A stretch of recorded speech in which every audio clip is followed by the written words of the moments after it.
We thank God for this opportunity and privilege to share what the Lord has done and still doing in our lives. And we also thank God for the life of our spiritual parents, Pastor Nonon, Dad and Mommy, for this opportunity. And we will never abuse this platform na binigay nila sa amin. In Ephesians chapter 4, verse 11, so Christ Himself give the apostle, the prophets, the evangelists, and the pastors and teachers. Hebrews chapter 7, verse 7, the lesser is blessed by the greater. In 1 Corinthians chapter 15, verse 10, sabi dito, but by the grace of God I am what I am, and His grace toward me was not in vain. I labored more abundantly than they all, yet not I, but the grace of God which was with me. Pag may father ka, may feather ka. Amen. Pag may father ka, may ladder ka. Amen. Kaya pag walang father, walang feather, kaya hindi ka lumilipad. We know how to do because we see what they do. So, sabi ni Dad sa akin, 100 to 300 computers. So pinakita niya yung office na lalagyan ng 100 at saka sa kabila na naman. Sabi ko, we know how to do because we see what they do. Amen. Know your prophet because pag meron kang prophet, may prophet ka. Amen. Amen ba? Amen. So, importante na meron tayong mga prophet or spiritual fathers na Amen. patuloy. To be fatherless is to be futureless. So kung meron kang father, yung future mo hindi futureless, kundi bright yung future mo. Amen. The instructor may give you instruction, but only a father can give you inheritance. Sabi ko, Lord, hindi ko lang need na merong mag-guide sa amin, but I need spiritual father. Because kung anong nasa kanya, yun din yung sa amin. Amen. And that's my revelation. That's my understanding. Because we know that ministry is built by impartation. Pag wala kang spiritual father, yung ministry, hindi talaga mabibuild yun. Amen. The greatest moment in my life is we found the person who can bless my life or our life, which is my man of God. Amen. Wanderer ako noon, mahanap ako ng someone who can bless. Number one, our God, Master Jesus. But pangalawa na hinahanap ko is someone talaga who can not only mentor me, yes, until now, mag-mentor sila sa amin, but yung hinahanap ko, yung spiritual father talaga. And nakikita ko dito sa Butuan, nandito pala si Pastor and my dad, spiritual dad, and spiritual parents namin. Because they are God's custodian blessing. They are carrier of God's blessing. The moment that we are connected to them, this year, magti 13 years na kami by the grace of God, and 120 years pa by the grace of God.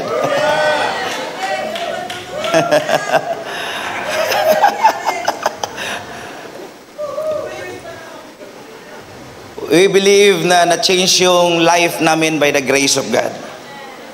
I will end this verse and ipapasa ko to my perfect wife. Matthew chapter 10 verse 41, he who receive a prophet shall receive a prophet's reward.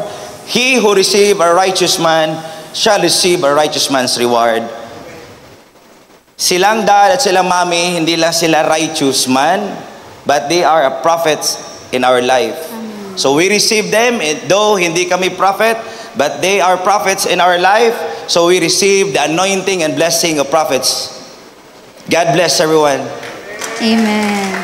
Thank you po. First of all, gusto po naming pasalamatan si Pastor Nono, si Dad, at saka si Mami for this opportunity. Meron po kaming makakapag-testify po kami, hindi po yun kasi magaling or ano pong ginawa namin, but it is really because of the instruction of our spiritual parents. Indeed po talaga, we walk by common sense, we drive by principles, but we really fly by instructions.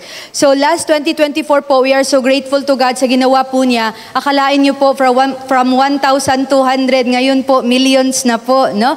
1,200 na first fruits po namin noon, pero hindi po namin lubusang akalain na grabe talaga yung ginawa ni Lord. So just for a recap po on what the Lord has done in the church last year, 2024. Last year po, twice po nag-water baptism. It was last April and on August 2024. Also twice din po nag-mass wedding. Yung June po at saka the month of November. We also had our nights of harvest last July po. And we really thank God kasi po, ito po yung first harvest talaga na nakita namin na grabe, sa Bisaya pa, walay susama nga harvest, no? Muni amo ang pinaka-first, no? Nung since nakapag-ministry po kami, and to God, that's to God be all the glory po. And last year, November po, we give all the glory to God po, because last November po, we already dedicated the church lot, and we praise the Lord for the lives of our pastors, 3,000 square meters po na church lot, and it's paid in cash po. To God be all the glory, no? Ito po yung sinasabi ni Lord in Isaiah chapter 66 verse 8, that who has heard such a thing, who has seen such things, shall a land be born in one day. Ito po talaga yung rema namin. And indeed po, yung word po talaga ni Lord nang manifest, that shall a land be born in one day. Swiftly po, ginawa po ni Lord, sweatless po, ibinigay lang po niya yung lupa po. All glory to God po. And also po, Pastor Nonon instructed us, no, since na-dedicate na po yung church lot, si Dad, sabi po niya na magpagawa na po daw kami ng building plan or design for the church po. And we really thank God for the lives of Pastor Ron, for the divine connection. No? Sabi po ni Pastor Nonon, ipakilala kita kay Pastor Ron para makapag-design ng church, no? And praise the Lord po, we are so excited po na andyan na po yung design ng church. Thank you, Lord, no? Thank you po. Praise the Lord. We really thank God for the divine instruction sa amin pong mga spiritual parents, and at the same time sa divine connection po nila Pastor Ron. You know what po, hindi po talaga namin nakakalain na yun bang, totoo ba to, magde-design? Parang ganun, parang hindi po talaga. Tapos yung nag-usap po kami ni Pastor Ron, I think last night po yun, last 2 nights po, parang tinur niya po kami sa building design, no, sa church design. Tapos sabi niya, ito yung ano nyo. Tapos sabi ko, parang nasa starstruck ako. Sabi ko, Lord, grabe. Indeed, Lord, you are a God of exceedingly abundant. Amen? Glory to God. If the vision is clear, the result will surely appear. That's why we really praise the Lord for the lives of our mentors, because grace lang po talaga ni Lord lahat. And also, we are so grateful to God because last year po, increasing din po yung network ni Pastor Nonon under sa aming care po. Glory to God. No? Nakamit din po kami ng mga radical and mga sold out at mga young blood na mga network pastors. All glory to God. No? And you know what po, last January may pahabol pa po si Lord. No? Last January po may pahabol pa si Lord na advance birthday gift po niya kay Pastor Prime. Kasi po last na mentoring pumunta po si Pastor Nonon tsaka si Mami dun sa church po namin. And every time na nagpipicture si Mami, talagang sabi niya, abante kasi blurred po siya kasi po yung gamit po namin DLP. So, kasi po si Dad matangkad po siya. So, every time po napipicturan, parang yung DLP po namin parang ganito po sa mukha. So, sabi namin, naku po. Tapos sabi ni Mami sa akin, kailan darating yung LED wall nyo? No? So, sabi ko, Lord, thank you, Lord. Parating na po. No? And to God be all the glory. We really thank the Lord. 2 days before birthday po ni Pastor Prime, may gift po si Lord sa kanya na LED wall, and it also paid in cash po. To God be all the glory.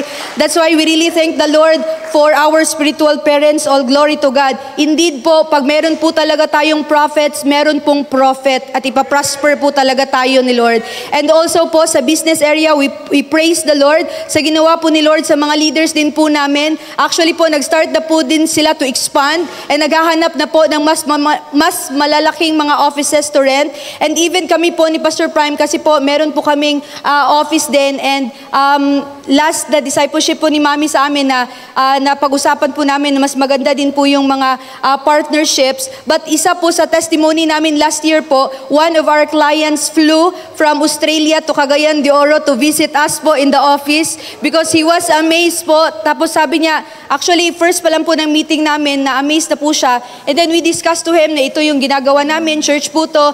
And then hindi po talaga namin akalain na ang word ni Lord sa Isaiah chapter 60 verse 11, that your gates will always stand open, they will never be shut day or night, so that the people may bring you the wealth of the nations, their kings led in triumphal procession. Indeed po, yung mga clients physically pumunta po talaga, nag-triumphal procession po papunta sa Carmen, no? Sa Cagayan de Oro. And praise the Lord for the divine instructions, because as of now po, meron na din po kami sa personal po namin ni Pastor Prime, meron na po kaming 72 computers na po, and we are so excited for the 100 computers this first quarter.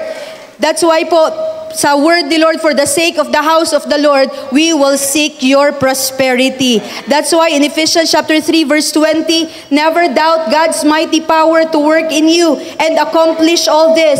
He will achieve infinitely more than your greatest request, your most unbelievable dream, and exceed your wildest imagination.